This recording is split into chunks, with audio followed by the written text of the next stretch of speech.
మీ business ఏదైనా మీ ఊర్లో promotion చేయాలంటే అది సుమన్ టీవీతోనే సాధ్యం. ఇప్పుడే సంప్రదించండి. మనం మార్నింగ్ లేసి పేపర్ పట్టుకొని ఈవినింగ్ పడుకునే వరకు కూడా కంటిన్యూస్‌గా యాక్సిడెంట్స్ చూస్తూ ఉంటాం. సో, యాక్సిడెంట్స్ జనరల్‌గా మనం వర్క్ మీద ఎళ్ళేటప్పుడు కానీ, ఒక పర్సన్ వర్క్ మీద వెళ్ళేటప్పుడు గానీ అవుతూ ఉంటాయి. లేదు అంటే there are some cases madam ఇక్కడ పా పొలిటికల్ ర్యాలీస్‌లో కానీ, లేదు అంటే ఏదైనా డివోటిక్ ర్యాలీస్, సమ్ ర్యాలీస్‌లో గానీ, స్ట్రైక్స్‌లో కానీ యాక్సిడెంట్ జరిగి మనిషి చనిపోతే సో, వాళ్ళకి ఎటువంటి బెనిఫిట్స్ ఉన్నాయి యాస్ పర్ లా?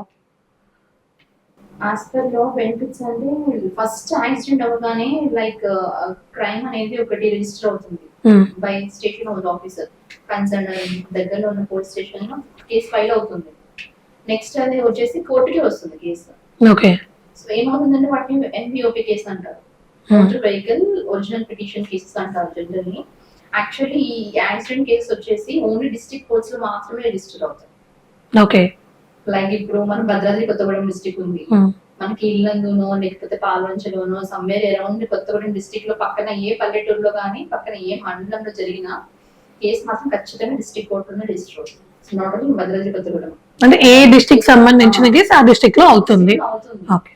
అక్కడ రిజిస్టర్ అవ్వేటప్పుడు ఏమవుతుంది అంటే కేసు ఫైల్ చేసేవాళ్ళు ఎలా అవుతుంది అని అంటే సమ్ ఇంజురీ అయిపోయి లెగ్ ఇంపైర్మెంట్ ఏదో జరిగింది అనుకుందాం ఎగ్జాంపుల్, కేసు వేస్తారు. యాక్సిడెంట్ ఎవరు చేశారు అనేది అక్కడ 3 members ని పార్టీ చేస్తారు కేసెస్ లో. ఎవరిని? డ్రైవర్ని, అంటే ఎవరైతే యాక్సిడెంట్ చేశారో వాళ్ళని.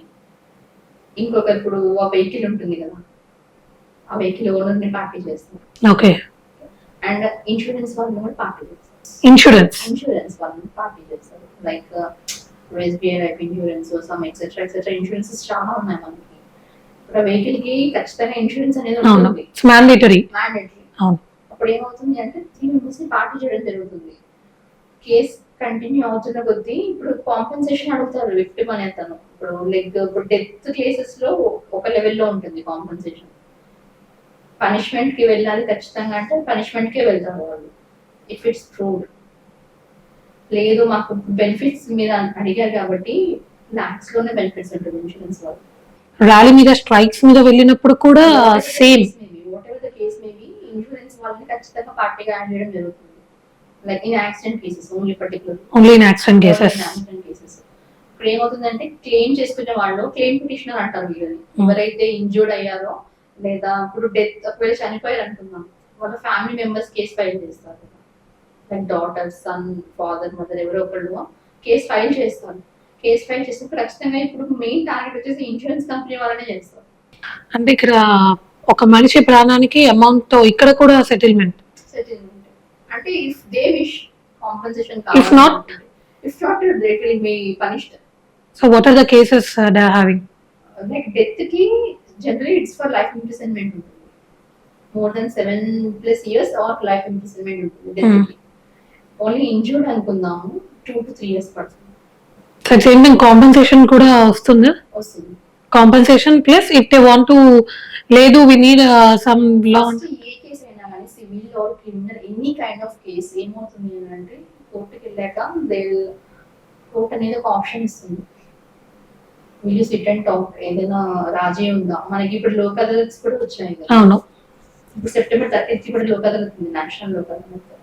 మెయిన్ గా ఈ యాక్సిడెంట్ కేసెస్ ఎక్కువ లోక్ అదాలత్ లోనే కాంప్రమైజ్ అవుతారు. అంటే ఏది కోర్టు వరకు రాదు, లోక్ అదాలత్ లోనే. If they wish.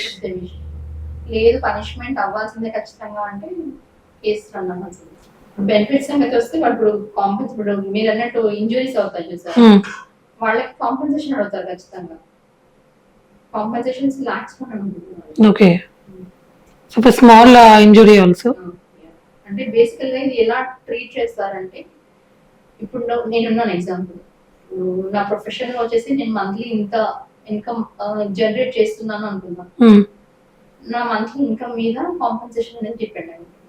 ఎంతకాలం అనేది కాదు. ఇప్పుడు నా గవర్నమెంట్ ఎంప్లాయీ అయితే తన రిటైర్మెంట్ ఏజ్ వచ్చేసి సమ్వేర్ అరౌండ్ 60 ఉంటుంది. తనకి ఇప్పుడు ఏదో జరిగి డెత్ అయిందో లేదా లేకపోవడమో లేక ఫిజికల్ హ్యాండిక్యాప్డ్ అయ్యాడు అనుకుందాము, తనకి 60 years ఇన్ని ఇయర్స్ ఇప్పుడు తన ఏజ్ ఎంత ఉందో ఆ రిటైర్మెంట్ ఏజ్ వరకు క్యాలిక్యులేట్ చేసేసి అప్రాక్సిమేట్ గా అమౌంట్ వేసేస్తారు.